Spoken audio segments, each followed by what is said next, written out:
ये है श्री माँ नर्मदा मार्कंडेय आश्रम के गुरुजी। आपका नाम बताइए प्लीज़। मनीष परमार। आप कहाँ से हो, आपके बारे में थोड़ी इन्फॉर्मेशन तो दीजिए। मैं बैतूल जिले का रहने वाला हूँ। माँ नर्मदा की परिक्रमा के लिए इधर आया था, तो परिक्रमा में रहते हुए मैं यहाँ सेवा कर रहा हूँ। अच्छा अच्छा। 3 साल वाली परिक्रमा के अंतर्गत ये सेवा का समय मैं यहाँ निकाल रहा हूँ। अच्छा अच्छा। पर यहाँ पर सेवा का समय निकालते निकालते आपके सहयोग से यहाँ पर लोग भोजन भी पा रहे हैं और आप यहाँ पर ध्यान भी दे रहे हैं, बहुत अच्छी बात है। ये मैं खुद स्वयं देख रहा हूँ। जब मैं यहाँ पहली बार आया था, इस आश्रम में कोई व्यवस्था नहीं थी।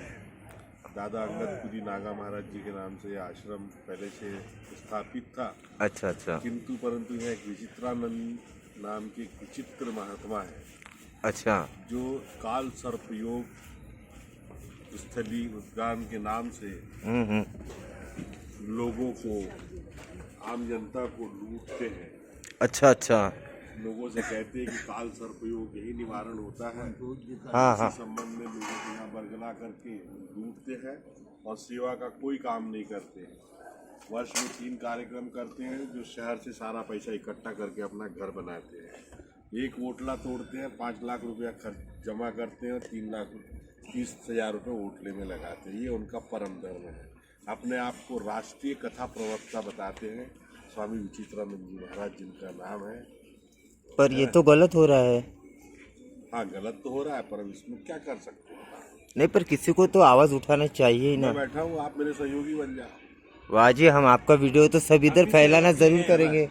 हम भी सहयोगी हैं इस बात के लिए। हम भी वीडियो फैलाना चाहेंगे, क्योंकि अगर सही बात है। उनके चार्ज में यहाँ वो दादाजी का साधना कक्ष है, हनुमान जी का मंदिर है, राम जी का मंदिर है। टूर में ना कभी दिया लगता है, ना कभी आरती भोग होती है, ना कभी खुलता है। बाप रे। यजमान जब आते हैं रामनवमी को खुलता है, समझ लो। रामनवमी में उसमें पूजा पत्री होती है, जो नैवेद्य भोग लग गया और रामनवमी के दिन लग गया सो लग गया।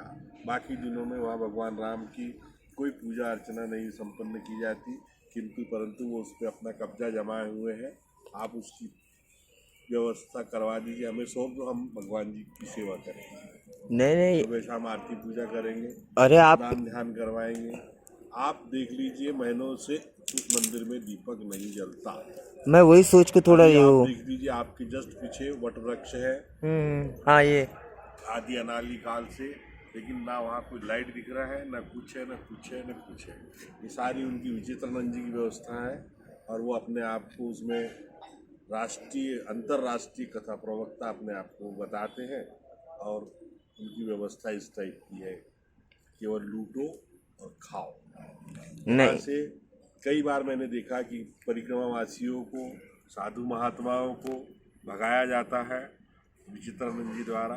वो एकदम भगा देते हैं कि यहाँ कोई व्यवस्था नहीं है, आप लोग यहाँ रुक नहीं सकते, आप लोग यहाँ रह नहीं सकते। ऐसा उद्बोधन वो करते हैं और महात्मा लोग यहाँ से चले जाते हैं। कई महात्माओं को वो उधर से ही भगा देते हैं। कई महात्माओं को, यहाँ के उत्तराधिकारी है एक महाराज जी हमारे, उनको भी डराया धमकाया जाता है कि आपको यहाँ से भगाया जाएगा, मारने के लिए धौंस देते हैं। उनके सहयोगियों द्वारा यहाँ परिक्रमा वासियों के लिए जो बैठने उठने की जगह, उसको भी गीला किया जाता है। अरे वो अपने पूर्वजों की इसको धरोहर बताते हैं कि हमारे पूर्वजों का यह स्थान है, आप लोग यहाँ से खाली कर दो, आप भाग जाओ, कोई परिक्रमा वासियों की सेवा नहीं होगी। ऐसा उनका उद्बोधन होता है। ये तो गलत है। अगर कोई अधर्मी है। अगर कोई माँ नर्मदा के पास आ रहा है, कोई स्थान देख रहा है, अगर उन्हीं को लूट रहे हैं, उन्हीं को ठग रहे हैं। प्रत्यक्ष रूप से लूटते हैं। हाँ भैया, हाँ। महिला सेवक जो उनके आते हैं, महिलाएं जो आती है, उनको अंदर कमरे में बिठाते हैं, पुरुष वर्ग को बाहर बिठाते हैं। अरे कई बार ऐसा देखा गया है। इस नीच प्रवृत्ति के पंडित जी है वो, और ऐसा नीच कर्म हमेशा करते रहते हैं। ये वीडियो मैं ज़रूर सब दोस्तों को दिखाना भी चाहूँगा और वीडियो नेट पर भी डालना चाहूँगा, आपकी अनुमति हो तो। नहीं, बिल्कुल अनुमति है हमारी। चलिए मैं हम आप कोई भी कार्य करने जाते हैं तो उसमें वो अवरोध बनाते हैं कि हमें ऐसा करना है, हमें वैसा करना है। आज आप देख लीजिए, इतना पुराना आश्रम है, इतने बड़े शहर के बाजू में है, जस्ट लगा हुआ है। जबलपुर शहर संभाग मध्य प्रदेश के इतने बड़े शहर से ये आश्रम लगा हुआ है, लेकिन यहाँ पे अभी तक संडास बाथरूम की व्यवस्था नहीं है। हमने मुख्यमंत्री जी की वहाँ तक इसके आवेदन लगाए गए, सरपंच से निवेदन किया गया, जनपद से निवेदन किया गया, लेकिन किसी ने भी इस व्यवस्था पे ध्यान नहीं दिया। माँ नर्मदा के परिक्रमावासी 50-50, 100 लोग आते हैं और बेचारे खुले में शौच करने को मजबूर है, खुले में स्नान करने को मजबूर है। अब हमारे पास उतनी अर्थव्यवस्था नहीं, मैंने अभी स्वयं देखा जहाँ पर आपका जो शौच की व्यवस्था है वहाँ पर कुछ भी आपके लिए व्यवस्था नहीं है। ना स्त्री जा सकते हैं ना पुरुष जा सकता है, क्योंकि आप ये तो बता रहे नहीं हो, पर ये मैं स्वयं देख चुका हूँ। ये रे आश्रम की व्यवस्था पर यहाँ पे कुछ सहयोग होना चाहिए लोगों का। अब हम बाहर से रहने के बाद में शहर से हमारे कुछ लोगों को निवेदन करके बुलाते हैं, जैसे हमारे विशेष सहयोगी है श्री वीरेंद्र पंडित जी दुबे जी महाराज, इनका हमको बड़ा सराहनीय सहयोग रहता है। दूसरे हमारे सूर्यकांत जी मिश्रा जी का रहता है। तीसरे हमारे पंकज अग्रवाल जी आते हैं। ये लोग सब बेचारे रात्रि में आके सहयोग करते हैं, रात भर आश्रम के कार्यों को संचालित करते हैं।